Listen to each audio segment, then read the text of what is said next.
लाहौर की तारीख में कभी ऐसे देखने में जो है वो मनाजिर नहीं आए कि ऐसे लग रहा था शायद सारा लाहौर उमड़ आया है उनके इस्तकबाल के लिए। बल्कि लाहौर तो दूर की बात है, जब वो लाहौर के करीब मोटरवे पे थे शेखुपुरा तक, तो वहाँ से ही जो है वो उनका एक काफ़िला बन गया और एक वो रैली की शक्ल इख्तियार कर गया। देखें टिपिकल नून लीग की मुनाफकत, जो हमेशा से मुनाफकत करते हैं। जैसे मैंने आपको बताया ना, भुट्टो को मारने वाले भी यही लोग थे और आज ये भुट्टो शहीद कह रहे हैं। बेनज़ीर के खिलाफ करैक्टर असैसिनेशन करने वाले भी लोग यही थे। आज आप ये देखेंगे उसके बच्चे को इन्होंने उंगली से पकड़ा हुआ है। आप देखिए जिस दिन ज़ियाउल हक जो है वो इस दुनिया से गया है, वो स्याह सफ़ेद का मालिक था, उसकी बादशाह थी। पाकिस्तान में कोई चिड़िया भी नहीं फड़क सकती थी उसकी इजाज़त के बगैर। लेकिन आप देखिए उसकी बॉडी किसी को देखनी नसीब हुई। अस्सलाम वालेकुम। मेरे भाई के लेटेस्ट एपिसोड के साथ आपकी खिदमत में एक बार फिर हाजिर है। तो 2 दिन जो ये सारी प्रोग्रेस होती रही, इमरान खान साहब भी कल वापस पहुंचे। इन सारे मौज़ूआत पे आज बात करेंगे। हमारे साथ एज़ यूजुअल हमारे गेस्ट मौजूद हैं, फाज साहब। जी फाज साहब अस्सलाम वालेकुम। जी वालेकुम अस्सलाम। अच्छा, सबसे पहले जो चीज़ आपसे पूछना जो दरकार है वो ये है कि इमरान खान साहब कल 12 घंटे हाई कोर्ट में रहे। जब उनको सारा रिहाई हो गई और उनको बेल्स मिल चुकी थी, तो 3 घंटे एक्स्ट्रा उनको वहाँ हाई कोर्ट में गुजारने पड़े। तो आईजी साहब उनको कह रहे थे कि बाहर हालात साजगार नहीं है। तो इमरान खान साहब ने उन्होंने कहा फिर आप ज़बरदस्ती हमें हेल्ड कर रहे हैं, ये गिरफ्तारी नहीं, ये इलीगल अबडक्शन में आएगा, मैं पूरे मुल्क में कॉल दूंगा। फिर उन्होंने ज़बरदस्ती उनको जाने दिया। इस पर आप क्या कहेंगे? मेरे ख्याल में ये 2 रीज़न हो सकती हैं इसकी। एक तो ये रीज़न है कि हुकूमत सोच रही थी कि क्या अभी भी कोई तरीका बचा है कि वो इमरान खान को दोबारा गिरफ्तार कर सकें।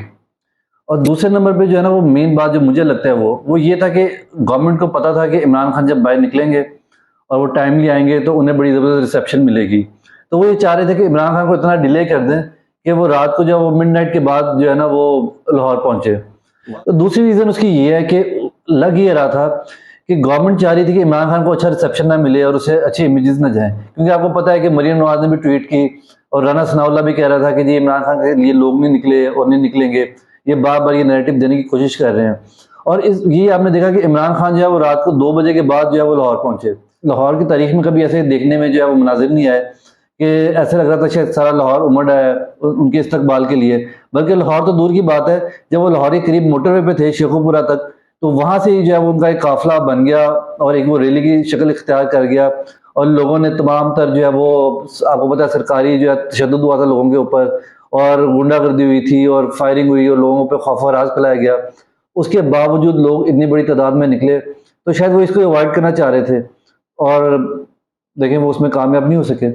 अच्छा, अब जो अगर हम देखें जैसे इमरान खान साहब लाहौर पहुंचे रात को 2, ढाई, 3 बजे, तो उनका रिसेप्शन बड़ा शानदार रिसेप्शन उस वक़्त के हिसाब से अगर इमरान खान के बेंचमार्क से भी देखा जाए, अगर आप इसको 2014 के धरनों से लेके शुरू करें, 11 का तो एक अनप्रेसिडेंटेड था कि जब वो जलसा हुआ, तो धरनों से जब इमरान खान उस वक़्त भी जो इस्लामाबाद पहुंचे थे और पिंडी पहुंचे थे, बारिश हो गई थी तो इस नोयत का उसके बाद थ्रू आउट, जबकि इस दफ़ा इमरान खान हुकूमत से आउस्टेड हुआ उनका, उसके बाद कल के रिसेप्शन तक अगर आप उसको जांचें या उसको देखें, उसका तज्जिया करें, तो बड़ा शानदार अगर रिसेप्शन अगर को कहा जाए तो गलत ना होगा। रात के इस पहर, इस हंगामा राई के बाद जो जोश और वलवला देखने में लोगों का आया है, उस पर आप क्या कहेंगे? देखिए ये बड़ा अनप्रेसिडेंटेड है। उसमें देखें 2 रीज़न्स हैं। एक रीज़न ये है कि इमरान खान की जो पीटीआई की सारी लीडरशिप थी वो अरेस्टेड थी और उसके बाद जो उसके कारकुनान थे, इवन उन पे बड़ा तशद्दुद किया गया था। उन पे आपको पता है लाठियां बरसाई गई थी। ऐसे मारा जा रहा था कि शायद जानवर को भी कोई ऐसे नहीं ज़िबा करता है ईद के दिन। आप देखेंगे ईद के दिन जब आपने बड़ी ईद पे आपने जानवर ज़िबा करना होता है ना, उसमें भी ये हुक्म है कि आप जल्दी से तेज छुरी होनी चाहिए कि आप तकलीफ ना पहुंचाए। लेकिन यहाँ पे हमें देखने में क्या आ रहा था कि लिबर्टी में मजदूर लड़कियों को घसीट के लेकर जाया जा रहा है। इस्लामाबाद में वो जो एक वीडियो, बड़ी दुखी वीडियो वायरल हुई कि आपने एक कारकुन को पकड़ लिया है, 50 या 100 पुलिस वाले उसके बाद लगातार तशद्दुद करी जा रहे हैं। मुझे तो ये समझ नहीं आ रही कि शायद वो कौन लोग हैं उनके आगे पीछे। वो उन्हें किसी माँ ने पैदा नहीं किया, उनका कोई बाप नहीं है, वो डायरेक्ट आसमान से उतरे हैं या कोई दोजख से कोई स्पेशल स्थान यहाँ पे उतरे हैं कि उनके अंदर बिल्कुल भी इंसानियत नहीं है। मुसलमान तो खिलाने के वो बिल्कुल लायक ही नहीं है। वो मुझे बिल्कुल ये जो पंजाब पुलिस और खासतौर पर इस्लामाबाद पुलिस है, और मैं अल्लाह ताला से ये दुआ करता हूँ और मुझे ये उम्मीद भी है कि क़यामत वाले दिन ये एज अ मुसलमान नहीं उठाए जाएंगे। नबी सल्लल्लाहु अलैहि वसल्लम इन्हें मानने से इनकार कर देंगे। आप देखें कि आप किसी गैर मुस्लिम पे भी ऐसे तशद्दुद नहीं कर सकते, लेकिन ये लोग क्या कर रहे थे, ये मुसलमान लोगों पे, पढ़े लिखे नौजवानों पे और मजदूर औरतों पे, बच्चियों पे ये लोग तशद्दुद कर रहे थे। तो मैं तो समझने से कासिर हूँ। आप देखेंगे हम यहूदियों पे भी ऐसे नहीं कर सकते। हमारा क्या मतलब, हमारे नबी सल्लम क्या होते थे, जब उन पर कोई कूड़ा फेंकता था तो वो तब भी आगे से रिस्पॉन्स में कुछ नहीं करते थे। तो ये पुलिस वालों का तो पीटीआई ने कुछ नहीं बिगाड़ा था। ये लड़ाई तो अगर पीटीआई की लड़ाई है तो पीटीआई की नून लीग से है, और नून लीग की लड़ाई पीटीआई से है। ये दरम्यान में जो स्टेट की तनख्वाहों से, हमारे टैक्स पेयर से जो तनख्वाहें लेते हैं, ये लोग दरम्यान में कहां से आ गए? और इनकी नफरत की क्या रीजन है? क्या इनकी नफरत की ये रीजन है, इन्हें डर है कि इमरान खान आ जाएगा तो ये करप्शन नहीं कर सकेंगे। शहबाज शरीफ के दौर में इन्हें करप्शन का फ्री हैंड मिलता है, जो कि शहबाज शरीफ ड्रामेबाजी करता है कि मैं मेरिट लेके आता हूं, इन्हें ये डर है। इसका मतलब ये एक ही रीजन हो सकती है ना, और क्या रीजन है? और तो मुझे कोई रीजन समझ नहीं आती। जी आप बिल्कुल ठीक कह रहे हैं, लेकिन अब अगर देखा जाए तो आज शहबाज शरीफ साहब ने भी बड़ी प्रेस टॉक की, उसमें बड़े इल्जामात लगाए और दौरे भी किए जो इफेक्टेड जो मुकामात थे लाहौर के। तो इस सारे सिनेरियो को आप क्या देखते हैं? उन्होंने बड़े बयान भी दिए हैं। देखिए, ये वैसे ही है कि जो आपकी बुरी आदतें हैं ना, वो कभी ख़त्म नहीं होती। ये आपको मैं स्टोरी से लेके चलता हूँ। जब इनकी इनकी पैदाइश कहाँ से हुई थी, सियासी पैदाइश, इनकी सियासी पैदाइश ऐसे हुई थी कि ये खुद तो कुछ करने के काबिल नहीं है।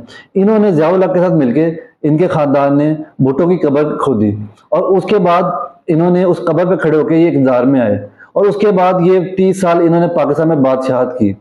और अब इन्हें किसी ने चैलेंज नहीं किया पंजाब में। उसके बाद से कोई इन्हें चैलेंज करने वाला पंजाब में आया ही नहीं। अब एक इमरान खान की शक्ल में इनको पंजाब में पहली दफा चैलेंज मिला है, और अब ये कर रहे हैं, ये बड़ा खतरनाक खेल खेल रहे हैं। ये अवाम को और फौज को लड़वा रहे हैं, बल्कि फौज को फौज से लड़वा रहे हैं। आप ये देखेंगे जब कभी मार्शल लॉ लगता है ना, तो थोड़ी मार्शल लॉ की कोई जस्टिफिकेशन नहीं होती, लेकिन लोगों को ये उम्मीद होती है। जब मुशर्रफ आया तो लोगों को उम्मीद थी कि वो इनकी अकाउंटेबिलिटी करेगा, तो कुछ लोग मुशर्रफ के पीछे खड़े हो गए। लेकिन इन लोगों को सामने करके, इन लोगों की शक्लें तो लोग पहले तंग हैं, क्योंकि जो 75 साल से मुल्क तबाह हुआ है, और खास तौर पे 85 के बाद मुल्क तबाह हुआ है, तो लोगों को तो इनकी शक्लें याद है, और खास तौर पे नौजवानों को इनसे नफरत हो चुकी हुई है। तो अब लोग, जब ये लोग सामने आते हैं तो ये सच भी बोल रहे हो, तो लोग इनकी बात पे यकीन नहीं करेंगे। तो शहबाज शरीफ अब ये कर क्या रहा है? ये फौज को फौज से लड़वा रहा है और अवाम को फौज से लड़वा रहा है, और मकसद एक ही है कि दोबारा एक सियासी जो है वो शहीद किया जाए, उसकी कब्र हो, और उसकी कब्र पे खड़े होके, क्योंकि इलेक्शन में तो देखें आप, सिंपल सी बात है ना, इलेक्शन कराएं, इलेक्शन में जीत के आ जाएं, लेकिन इलेक्शन से ये आ नहीं सकते, क्योंकि इन्हें कोई एक बंदा मिला है जो इनका मुकाबला कर रहा है, और ये उससे मुकाबला नहीं कर पा रहे। उसके लिए ये एक कब्र की तलाश कर रहे हैं, और खुद ये कुछ कर नहीं सकते। अब वही वाली बात है कि अब अपने पांव पे खड़े होके, कभी इन्होंने मुकाबला किया ही नहीं है, ना ये मुकाबला करने की कोशिश करते हैं। अब ये दोबारा एक फौज, ये चाह रहे फौज मैदान में आए, फौज इनको एक जो पॉपुलर लीडर है उसको शहीद कर दे, उसकी कब्र पे खड़े होके ये दोबारा हुकूमत में आ जाए, और ये दोबारा 30 साल के लिए बादशाहत करें। हो तो शायद इनकी अब इतनी उम्र नहीं है, उसके लिए इन्होंने हमजा शहबाज और मरियम नवाज तैयार कर लिए हुए हैं। एक मरियम नवाज जो है वो प्राइम मिनिस्टर बन जाएगी, हमजा शहबाज जो है वो चीफ मिनिस्टर बन जाएगा। और देखिए, और एक और बात है, आप देखिए हिस्ट्री की मैं आपको बात बताऊं, ये वो लोग जो उस टाइम कहते थे कि पीपल्स पार्टी जो है अंग्रेजों को कुत्ते नहलाने वाले लोग हैं, आज 30 साल बाद या 40 साल बाद जो भी टाइम गुजरा है, उसके बाद आप देखेंगे उसी की भीख से ये जो है वो ये प्राइम मिनिस्टर है शहबाज शरीफ इस टाइम। और अब क्या होगा अगर अब ये दोबारा करने में कामयाब हो गया 30 साल बाद? ये जिसे आज ये भुट्टो को शहीद कहते हैं, तब ये कहते थे भुट्टो को जो है वो सही फांसी दी गई, और ज़ियाउल हक को ये अपना बाप कहते थे। आज आप देखें क्या है, ये ज़ियाउल हक को ऑन नहीं करते ना, उसकी फैमिली को ऑन करते हैं। और ये ऑन किसको ये करते हैं? अब ये भुट्टो को ऑन करते हैं, और भुट्टो की भीख से ये प्राइम मिनिस्टर है। कल को क्या होगा? फिर 30 साल बाद फिर ये नौबत आएगी, फिर ये इमरान खान को शहीद कहेंगे, और उसकी वोटों की भीख से ये हुकूमत में होंगे, प्राइम मिनिस्टर बनेंगे। अच्छा नहीं फाद, आपकी बात तो बड़ी ज़बरदस्त है। अपने आप को तो वाकई बादशाह समझे, जो भी समझे, लेकिन ये अवाम को ये अपने गुलाम समझते हैं, इसमें तो ये भी पहलू निकलता है ना। देखिए वो एग्जैक्टली, देखिए वो कहते हैं ना कि अल्लाह ताला ने कभी ना कभी तो सोमोटो लेना होता है। तो ये जो बादशाही निजाम था ना इनका, जो 83 से चला हुआ था, जो जुल्म, देखें एक जुल्म हुआ था, पाकिस्तान का पॉपुलर लीडर और विजनरी लीडर था, उसकी कब्र पे खड़े होकर, जिससे मैंने आपसे कहा कि ये हुकूमत में आए थे और इन्होंने जुल्म किया था, और उसके बाद ये इन्होंने पाकिस्तान की सियासत की अखलाकियात तबाह की। ये पाकिस्तान में मजहब को लेके आए, ये पाकिस्तान में जाति यानी कैरेक्टर असैसिनेशन को लेके आए, जिसना इन्होंने बेनजीर भुट्टो की, और उसके बाद ये हमेशा से सहारे ढूंढते हुए कुछ लोगों के ये हुकूमत में आए।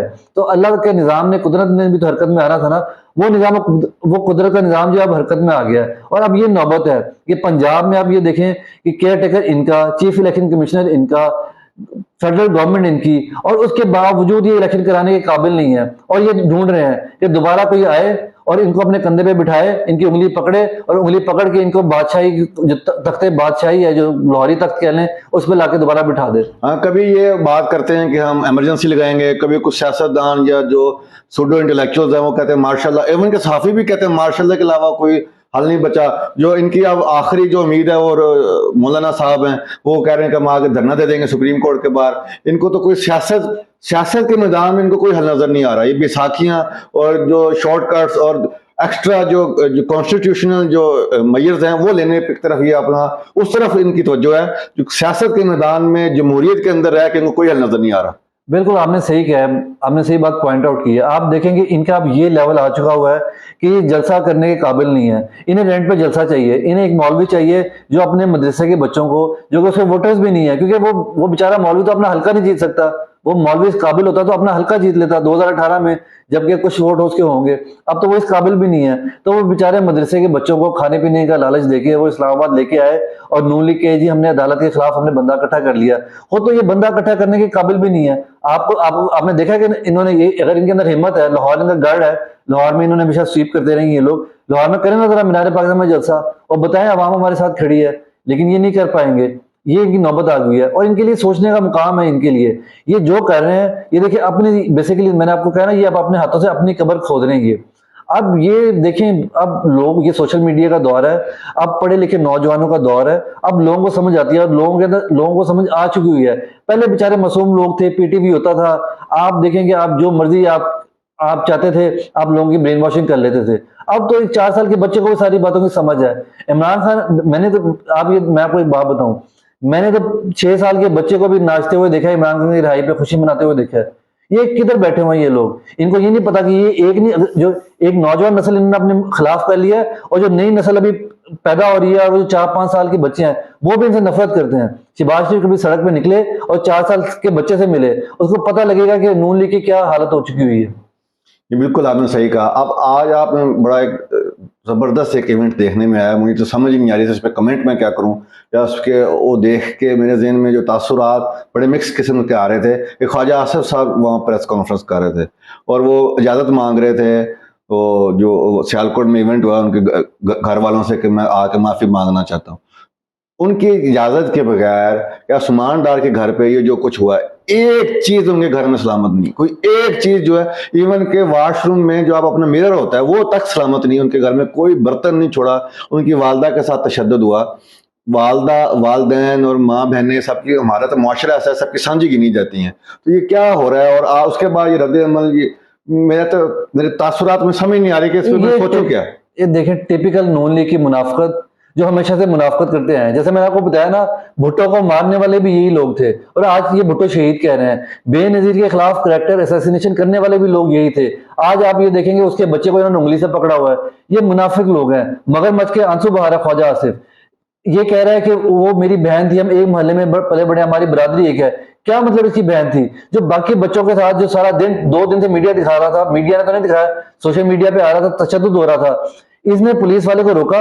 और देखिए सबसे बड़ी बात यह, कहते हैं गुनाह का कुफारा ये कि गुनाह दोबारा ना किया जाए। नून लीग की तो ये हिस्ट्री है, जब ये आते हैं तब यही करते हैं। आप ये देखिए 25 मई को जब इन्होंने पहली दफा पीटीआई से गवर्नमेंट छीनी, इन्होंने लोटे बनाए तरीन के निगरानी में। उसके बाद क्या हुआ? 25 मई को लॉ मार्च अनाउंस हुआ, लोग बाहर निकले। यास्मीन राशिद जो एक बुजुर्ग औरत है, जो 80 साल से भी ऊपर है, उसके ऊपर तशद्दुद हुआ। ये बोला, पुलिस वाले जो थे उसके खिलाफ कोई एक्शन हुआ। देखिए पुलिस वालों की औकात तो कोई नहीं है, वो तो एक मुलाजिम है ना। ये जो इस तरह, देखिए पुलिस में भी बड़े अच्छे लोग हैं, लेकिन ये जो खास तौर पर जराइम पेशा लोग हैं ना, जो इनके, मैं कहूंगा इनके कुत्ते हैं, वो इनकी जब तक ये हड्डी नहीं डालते वो तो कुछ करने के जोगे नहीं है। तो वो क्यों करते हैं? किसी ने तो ऑर्डर दिया था ना। अगर ख्वाजा आसिफ को वाकई अफसोस हुआ होता तो आप मुझे बताएं, डीपीओ सस्पेंड हुआ, वहां का जो मुकामी एसएचओ था, डीएसपी था, वो सस्पेंड हुआ। ख्वाजा आसिफ ने बताया कि वो किसके कहने पर उन्होंने ये किया है। उनकी तो जाति को दुश्मनी होगी उस्मान डार से, वो क्यों करते?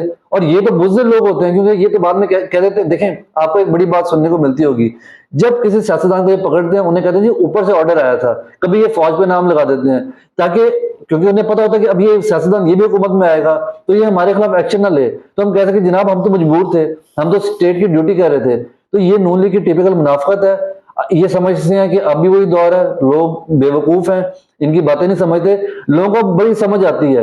क्योंकि देखिए मसला ये है कि लोगों के अंदर इंसानियत है। नहीं फाद, आपने 25 मई का जिक्र किया ना, इसमें मेरे ज़हन में बड़ा एक ज़बरदस्त एक नुक्ता जो उजागर हुआ है कि 25 मई के बाद फिर इमरान खान की हुकूमत पंजाब में आई, उन्होंने सारे उन जो ऑफिसर्स की उनकी लिस्टें बनाई, सबके इमेजेस मौजूद थे, सबके उनके नाम मौजूद थे, इवन वो ऑफिसर्स भी मौजूद थे जिन्होंने निहत्ती खवातीन के ऊपर ऐसे बंदूकें तानी, सबके उनके खिलाफ इंक्वायरी इनिशिएट तक नहीं कर सके।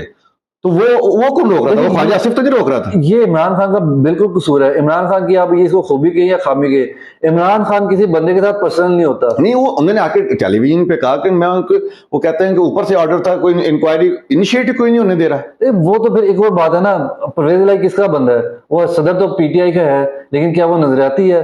परवेज इलाही को लगा के तो आप एक्शन नहीं ले सकते ना। वो तो फिर ऐसे ही है कि आप जो है वो शरीके जुर्म ना होते तो मुखबरी करते।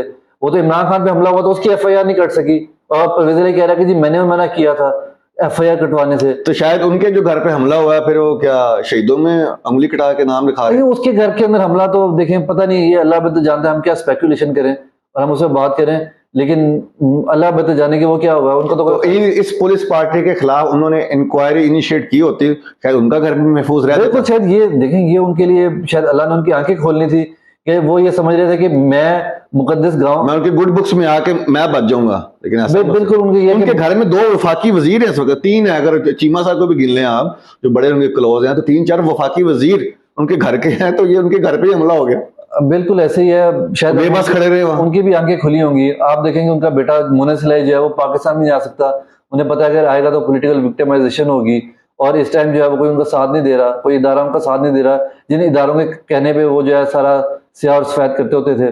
तो शायद अल्लाह उन्हें हिदायत दे। जी फाद, अब चलते चलते जरा राना सलाउल्लाह साहब की जो प्रेस टॉक उन्होंने आज की है उस पर भी जिक्र कर लें। उस पर उनको जो वहाँ बैठे हुए जो खरीदे हुए उनके साफ़ी हैं वो बड़े उनको ताने दे रहे हैं, बेबसी हुकूमत की 2 दिन रही। तो उस पर उन्होंने कहा ये बेबसी नहीं, आप अगर हम उन पर एक्शन लेते तो जारहियत तक का आप हमें ताना देते। हमने थोड़ा उनको नरमी का हाथ रखा। नरमी ये थी कि 50 लोग मारे गए, डायरेक्ट फायरिंग हुई। तो ये क्या, ये बात शुरुआत कहाँ से हुई है लोगों को उकसाने की? जब मरियम नवाज बयान देती थी, फजल रहमान बयान देता था, हकीम सनाउल्लाह वो बंदोबस्त करेगा। कैसे बंदोबस्त कर सकता है? किसी को सजा देनी है और जजा देना है वो तो अदालत का काम है, अदालत ने फैसला करना है ना। आईजी पंजाब किसी का क्या कर सकता है, या आईजी इस्लामाबाद किसी का क्या कर सकता है? बेसिकली आप लोगों को सारे थे कि हमारे हाथ में डंडा है। आप ऐसे लोग हैं, बुज़दिल लोग हैं ना आप। जब आप ऑपोजिशन में होते हैं तो आपके साथ 100 बंदा नहीं निकलता। अब जब आप पावर में है तो आप कहते हैं कि जी हमारे पास डंडा, अब ऐसी की तैसी। जब आपने कहा ऐसी की तैसी तो नौजवानों ने तो भड़कना था। और फिर जब आपने इमरान खान को अरेस्ट किया, और जिस तरीके से आपने अरेस्ट किया, आप अरेस्ट करना तो देखें कोई बुरी बात नहीं है, आप उसको आके वारंट देते, आप उसको आराम से पुलिस पकड़ती और पकड़ के महजब तरीके से ले जाती। लेकिन फौज और रेंजर्स आके घसीटते हुए प्राइम मिनिस्टर को, एक्स प्राइम मिनिस्टर को लेके जा रहे हैं। उसके बाद लोगों ने तो रिएक्ट करना था। लोग उसे, उसके लोगों की उम्मीद है, वो पाकिस्तान की उम्मीद है, वो आपको लगता हो या ना लगता हो। तो आप जब घसीटते हुए लेके गए तो लोगों के जज्बात मजरूह हुए, और उसमें कुछ नौजवानों ने वो काम किए जो नहीं करने चाहिए थे। कुछ इमलाक को उन्होंने हमला किया। क्योंकि देखें, एक और बात है, मैं आपको एक मिसाल दूं। आपने ये शहबाज शरीफ को भी कहते हुए सुना होगा, और ये जो बिल्कुल बातें कर रहा है, तुर्की में तैयब एर्दोगान की जो है वो ये तस्वीर करता है कि जी बड़ा जबरदस्त बंदा है, वो वाकई में बड़ा जबरदस्त बंदा है। आपने देखा होगा जब मिलिट्री को का वहां पे हालात बने तो लोगों ने वहां पे चौक में लिटा के फौजियों को जो बगावत में इन्वॉल्व थे, जो कि मार्शल लॉ लगाना चाहते थे या उसको प्रमोट कर रहे थे, उन्होंने उसको मारा, डंडे मारे, लोगों ने सरों में डंडे मारे। तो वहां पे तो किसी ने कुछ नहीं कहा। तब तो आपने एक बयान भी आप शहबाज शरीफ को दिखा सकते हैं कि आपने कहा होगा जी तैयब एर्दोगान के जो सपोर्टर्स थे उन्होंने क्यों फौज पर तशद्दुद किया। हालांकि वो तशद्दुद नहीं करना चाहिए, उन्हें भी कानून के मुताबिक कार्रवाई करनी चाहिए थी। श्रीलंकन मॉडल है, लोगों ने शायद वो देखा हुआ था। लोगों ने अपना, क्योंकि आपने लोगों को भड़काया, आपने जानबूझ के रेंजर्स को और फौज को इस्तेमाल किया इमरान खान को घसीटने के लिए और ले जाने के लिए, तो लोगों ने गुस्सा उन पर निकाला। अगर आप ना इस्तेमाल करते तो शायद लोग अमन प्रोटेस्ट करते। और दूसरे नंबर पे आप बयान देते हैं, आप कहते हैं कि जी हम 2 दिन हमें और अदालतें दे देती तो हम फितने को बोतल में बंद कर देते। इसका मतलब ये है कि आप नाजी पार्टी से हैं, आप लोग हिटलर हैं, आप जमहूरियत में यकीन नहीं रखते। कहाँ पे है बिलावल जो बड़ी बड़ी बड़के मारता है और तकरीरें करता है, और लोग उसकी अंग्रेजी सुन के कहते हैं जी आइंदा का प्राइम मिनिस्टर इसको होना चाहिए, वो किधर गायब है? आपने किसी को बंद करना है तो जुल्फकार अली भुट्टो की तरह बंद नहीं करना आपने बोतल में, आपने बंद करना है इलेक्शन के जरिए। आप, अगर आपको लगता है कि इमरान खान कुछ गलत कर रहा है और अवाम को समझ आ रही है और आप कहते हैं कि जी बंदे बिल्कुल नहीं निकले, तो राइट टाइम है ना पावर में भी आप हैं, सब कुछ हर चीज के आप मालिक हैं, इस टाइम आप जमीनी खुदा बने बैठे हुए हैं, तो आप इलेक्शन करवाएं, लोग आपको वोट डालेंगे और इमरान खान को बाहर कर देंगे। ये तरीकाकार होता है, वोट से बाहर करना होता है।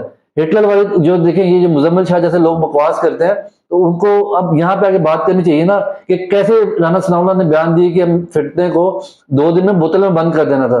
ये तरीकाकार यानी हमने फोर्स यूज करनी थी। इसका मतलब है आप दोबारा भड़का रहे हैं लोगों को कि अगली दफा ऐसा हो तो वो भी हथियार उठा लें, वो भी फोर्स इस्तेमाल करें। आप करना क्या चाह रहे हैं, मुल्क को ले जाना क्या चाह रहे हैं? इस सारी जंग में कोई नहीं जीत सकेगा, हारेगा सिर्फ एक ही चीज हारेगी और वो पाकिस्तान हारेगा।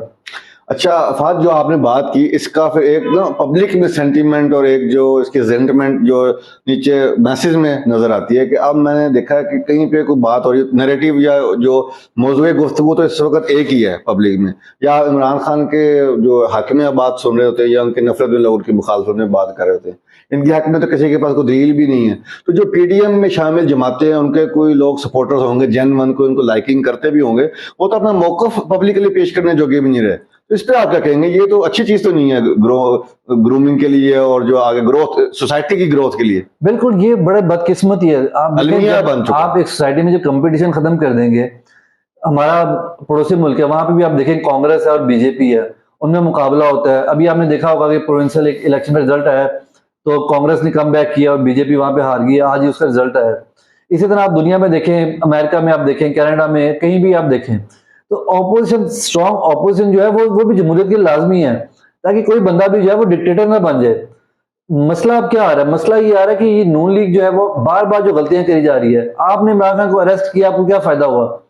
बेसिकली आपने किसी औरत की अना की तस्कीन के लिए अरेस्ट किया, आपने मरियम नवाज को खुश करना था, तो वो क्या आपने खुश किया? आपने अपना और नुकसान कर लिया। अब ये नौबत आ गई है कि चौक में बैठ के आपका सपोर्टर जो है या इवन कोई मीडिया के लोग जो आपको सपोर्ट करते हैं, वो पब्लिकली ये नहीं कह सकते कि वो आपको सपोर्ट करते हैं। वो तो इमरान खान के खिलाफ बात करेंगे, बस आपके हक में बात ही नहीं करने के लिए आपने किसी को काबिल छोड़ा। आपके वो जगह जो पंजाब, आपको ये देखना पड़ेगा ना, पंजाब जो 2018 के इलेक्शन तक लोगों की, कैंडिडेट की फर्स्ट प्रायोरिटी आपकी पार्टी थी। यूनियन काउंसिल तक चेयरमैन के जो है वो आपके लोग थे, और पूरी जो पंजाब की जो एडमिनिस्ट्रेशन है और सब कुछ था वो हमेशा वो उन्हें लगता था कि आप ही हमेशा पंजाब में आएंगे और वो आपको सपोर्ट करते थे। लेकिन अब क्या हो रहा है? अब ये नौबत आ गई कि आप पंजाब में इलेक्शन से दौड़ रहे हैं, आप इलेक्शन नहीं करवा पा रहे। आपको चाहिए कि आप मरियम नवाज से साइड पे हों, आपके जो समझदार लोग हैं, ख्वाजा साद रफीक, ख्वाजा आसिफ, एहसन इकबाल, शाकिर खान अब्बासी, ये लोग बैठे हैं और बैठ के देखेंगे हम कहाँ गलती कर रहे हैं, कि हम मुकाबले से भी आउट होते जा रहे हैं। आपको वापस कम बैक करना पड़ेगा, आपको वापस मैदान में आना पड़ेगा। इसी तसलसल में राना सनाउल्लाह ने एक और बड़ी इंटरेस्टिंग ऑब्जर्वेशन की है, या बात या उनका दावा है कि 10-10 के गैंग है, जगह जगह इन्होंने फसाद फैलाने की कोशिश की है। तो क्वेश्चन इसमें ये अराइज होता है, इस मुल्क में 3 दिन से नेट बंद रहा, नेट खुला भी पार्शली, तो उसमें फिर यूट्यूब और ट्विटर वो क्यों बंद है? 10-10 लोग हैं तो फिर तो मसला ही कोई नहीं। देखिए, ट्विटर और यूट्यूब वगैरह बंद करने का सबसे बड़ा मकसद क्या है? वो मकसद ये है कि मीडिया तो आपने कंट्रोल कर लिया। आपने देखा होगा एयरवाई जो प्रो पीटीआई चैनल था, उसमें भी आप देखेंगे वो ऐसे लग रहा है कि वो जियो और एयरवाई जो है ना एक दूसरे को कम्पीट कर रहे हैं कि किसने जो है ना वो बूट पॉलिश में आगे निकलना है। अगर आप हमारा प्रिंट मीडिया या आप हमारा मीडिया चैनल देखें, वहां पे तो जो प्रो पीटीआई भी चैनल्स है लाइक एयरवाई, वो आपको ऐसे लग रहा है कि जैसे वो बूट पॉलिश में जियो से मुकाबला कर रहे हैं, जो जियो से आगे निकलने की कोशिश कर रहे हैं। तो लोगों के पास इंफॉर्मेशन किधर से पहुंच रही थी? वो पहुंच रही थी यूट्यूब से, और इमरान रियाज खान जैसे और आफ्ताब इकबाल जैसे और बाकी कुछ लोग बाहर बैठे हुए हैं। आपको ये लगता तो ये था। लेकिन 2 चीजें होती हैं सोशल मीडिया से। सोशल मीडिया में एक तो ऑब्वियसली इंफॉर्मेशन जो है वो आप सेंसर नहीं कर सकते, हर तरह की इंफॉर्मेशन जाती है। जैसे कि आपने ये देखा होगा कि ये लोग एक नजरिया पेश करने की कोशिश कर रहे हैं कि जी बड़ा जुल्म हुआ है। असल में तो आपने देखा कि आप मुझे बताएं, कोई एक नून लीग का वर्कर, एक कोई नून लीग का लीडर शहीद हुआ, एक पुलिस वाला शहीद हुआ, 50 बंदे तो पीटीआई के शहीद हो गए हैं। कोई आप देखें कि किसी किस्म का आपने माफी नहीं दी। आपने देखा कि पढ़ी लिखी फैमिली है, औरतें हैं, बच्चे हैं, बुजुर्ग हैं, नमाज पढ़ रहे हैं सड़क पे तो जुमे की, आपने कुछ नहीं देखा। किसी घर में आंसू गैस जा रही है, आपने नहीं देखा। आपने तशद्दुद किया। अब आप तो ये चाह रहे थे कि सेंसर करके, और आप मीडिया पे ये पोर्ट्रे करना चाह रहे हैं कि जनाब ये तो पीटीआई जो है दहशतगर्द तंजीम है, क्योंकि आप मुकाबला तो कर नहीं सकते। तो जैसे आप बेनजीर के साथ करते थे, आप कहते थे ये इंडियन एजेंट है, तो अब आपने इमरान खान को भी साबित करना है कि इंडियन एजेंट है। आप यही करेंगे, आप कहेंगे दहशतगर्द तंजीम है, इसमें बैन कर दिया जाए ताकि आपका मुकाबले में कोई हो ही ना। ताकि आप आराम से जीत जाएं, क्योंकि मुकाबला करने की आपके अंदर अब ताकत ही नहीं बची। और एक और दूसरी चीज़ है, आपको मैं कहूँगा कि आप लोगों के साथ, ये नाज़रीन के साथ शेयर करें। आपको ट्विटर से, फेसबुक से जो है ना, वो आपको एक पॉपुलैरिटी का भी अंदाजा होता है, बेंचमार्क बनता है। आप ये देखें कि जब आप राना सनाउल्लाह साहब कह रहे हैं ना कि जी लोग नहीं निकले, लोग इमरान खान के साथ नहीं है, तो वोटिंग से तो ये दौड़ रहे हैं, और एक वोटिंग जो है ना वो डेली हो रही होती है। जब आप ये देखेंगे कि मरियम नवाज भी ट्वीट कर रही होती है, इमरान खान साहब भी ट्वीट कर रहे होते हैं, मरियम नवाज या फेसबुक पे पोस्ट कर रही होती है, इमरान खान साहब भी कर रहे होते हैं, तो लोग उस पर रिस्पॉन्ड करते हैं। तो मैं आपसे कहूंगा कि आप अपने नाजरीन के साथ शेयर करें कि जब मरियम नवाज ने कल कोई ट्वीट शेयर की होगी या पोस्ट लगाई होगी तो उसको कितने लाइक्स मिले, और इमरान खान की पोस्ट को कितने लाइक्स मिले, तो उससे दूध का दूध पानी का पानी हो जाएगा।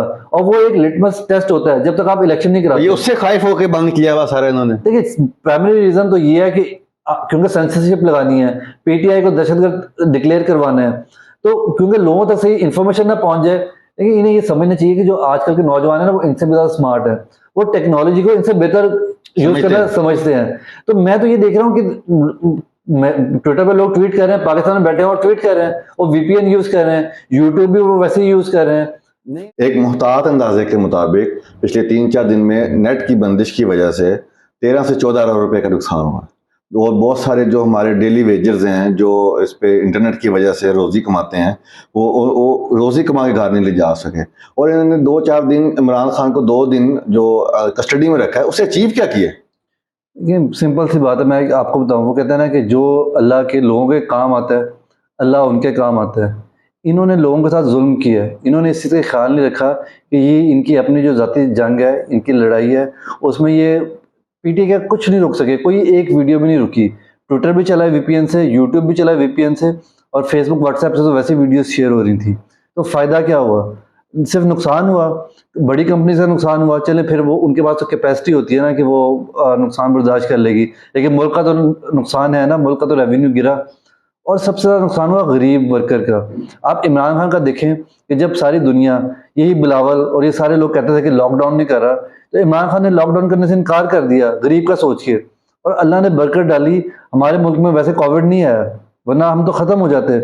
इन्होंने ख्याल नहीं किया लोगों का, इन्होंने इन गरीब की बदवाई हैं जो इनको लेके बैठी हैं। तो ये देखें, इनका एक ये बादशाहत का ना लंबा एक टाइम था। जब ज़ियाउल्लाह का था ना, 10 साल उसने बादशाहत की थी, और किसी को नहीं पता था जिस दिन उसका तैयारा कैश हुआ है कि ज़ियाउल्लाह का आखिरी दिन था। वो तो उस टाइम भी अपने जोबन पे था उसकी बादशाहत, लेकिन वो देखेंगे एक दिन में वो ख़त्म हो गया, और उसके फिर बॉडी के जो है वो पार्ट्स पे नहीं मिले थे पूरे। तो ये निशानी है सबके लिए। तो नहीं, कोई कानून नहीं है हमारे मुल्क में, इनको किसी चीज़ का खौफ नहीं है, ये क्या कर रहे हैं? देखिए, कानून ही तो नहीं है, प्रॉब्लम ही है। इनको पता है कि हम जो कुछ मर्जी करेंगे। आप देखेंगे जब शहबाज शरीफ की गवर्नमेंट आई है तो इन्हें एक लेटर निकाला था। लेटर ये निकाला था कि जो एस्टेब्लिशमेंट है, जो वो ब्यूरोक्रेसी की जो है ना वो परफॉर्मेंस को गेज करेगी, उनको तरक्की जो है वो देगी। ये बेचारे जो लोग हैं ना, इनका मसला ही है, ये सिर्फ एक तनख्वाह की मार होते हैं, ये एक तरक्की की मार होते हैं, ये एक अच्छी पोस्टिंग की मार होते हैं। तो उनको तो लालच ये है कि हमने एस्टेब्लिशमेंट की बात माननी है और हमें अच्छी पोस्टिंग मिले, हम डीपीओ लाहौर लगे, हम डीआईजी लाहौर लगे, हम आईजी पंजाब लगे। और यही रीजन है। आप ये देखिए कि पाकिस्तान की हिस्ट्री में ये कभी नहीं हुआ कि एक आईजी पंजाब जो है वो एक पॉलिटिकल पार्टी के खिलाफ आके बयानबाजी कर रहा है। वो देखें उनकी औरतों पे कमेंट कर रहा है। ये कैसे हो सकता है? वो उसका काम देखें, जो स्टेट का मुलाजिम है वो सब पार्टी का मुलाजिम होता है, वो सबके टैक्स पेयर से, वो सिर्फ नून लीग के टैक्स पेयर से उसको तनख्वाह नहीं मिल रही। पीटीआई के और पीडीएम के, पार्टी के, जेयूआई के, सबके पैसों टैक्स पेयर से उसको तनख्वाह मिल रही है। वो कैसे ये बात कर सकता है? इसका मतलब ये है कि उसे किसी बड़ी ताकतवर की जो है वो उसकी बैक पे है, उसकी गारंटी है कि इमरान खान गवर्नमेंट में नहीं आ सकेगा, तुम बेफिक्र हो, हम तुम्हें बचाएंगे। ये एस्टेब्लिशमेंट का, आईजी का, ब्यूरोक्रेसी का, ताकतवर का, सबका जिक्र किया। तो ये सारे जो सिनेरियो में एक हमारे बड़े मारूफ एंकर पर्सन और सहाफ़ी जो हैं इमरान रियाज साहब, वो बड़ा लापता हैं। उनको तो 2 दफ़ा कल कोर्ट ने बुलाया, उनको पेश नहीं किया गया। तो ये अरशद शरीफ वाला स्क्रिप्ट दोहराया जाने लगा है, क्योंकि अभी तो वो भी किसी मंतकी अंजाम पे नहीं पहुंचा मामला। तो ये किस तरफ जा रहे हैं? तो बड़ी तशवीशनाक खबरें आ रही हैं। देखिए, मैं सिर्फ इन लोगों के लिए ना एक पैगाम है मेरा कि वो ये याद रखें, हिटलर की बॉडी आज तक कभी नहीं मिली। आप देखें, जिस दिन ज़ियाउल हक जो है वो इस दुनिया से गया है, वो स्याह और सफेद का मालिक था, उसकी बादशाह थी। पाकिस्तान में कोई चिड़िया भी नहीं फड़क सकती थी उसकी इजाजत के बगैर। लेकिन आप देखें, उसकी बॉडी किसी को देखनी नसीब हुई? किसी को नहीं नसीब हुई। उसकी कब्र में आज कुछ 10 लोग भी आपको कभी खड़े हुए मिलते हैं? आपको नहीं मिलते। भुट्टो के लिए तो मैंने आपको बताया ना कि वो जो उससे मुखालिफ थे वो भी आज उसके भुट्टो के वोटों की भीख से वो प्राइम मिनिस्टर बने हुए हैं और वो भुट्टो शहीद कह के बात करते हैं। तो ये कुदरत का निज़ाम होता है। आप कुदरत के निज़ाम के सामने नहीं खड़े हो सकते। आप 2 दिन के लिए बादशाह तो कर सकते हैं, वो शायद आप कर लेंगे, लेकिन अब वो वाला वक्त गुजर रहा है। आप हमेशा के लिए बादशाह नहीं कर सकते, क्योंकि ये जो शहबाज शरीफ जैसे कंधे हैं ना आपको, अब आपको नहीं मिलेंगे। ये आखिरी दफा आपको नसीब हुए हैं, इसके बाद आपको ये कंधे नहीं मिलेंगे, क्योंकि अब ये नौजवानों ने फैसला कर लिया है कि जो ऐसे लोग हैं, शहबाज शरीफ जैसे, मरियम नवाज जैसे, हमजा शहबाज जैसे, बिलावल भुट्टो जैसे, जो कि पपेट हैं, जिनको जो हड्डी डालता है वो उसकी तरफ भाग पड़ते हैं, हमने उनको वोट नहीं देना। तो ये आपके लिए सोचने का मुकाम है कि आप हिटलर बनना चाहते हैं, आप ज़ियाउल हक बनना चाहते हैं, या आप भुट्टो बन के हमेशा हिस्ट्री में अपना नाम लिखवाना चाहते हैं। जी नाज़रीन, आज की गुफ्तगू आपने हमारी समाअत फरमाई, इस पे अपनी आरा से हमें आगाह कीजिएगा और अल्लाह आप सबका हामी और नासिर हो। अल्लाह निगहबान।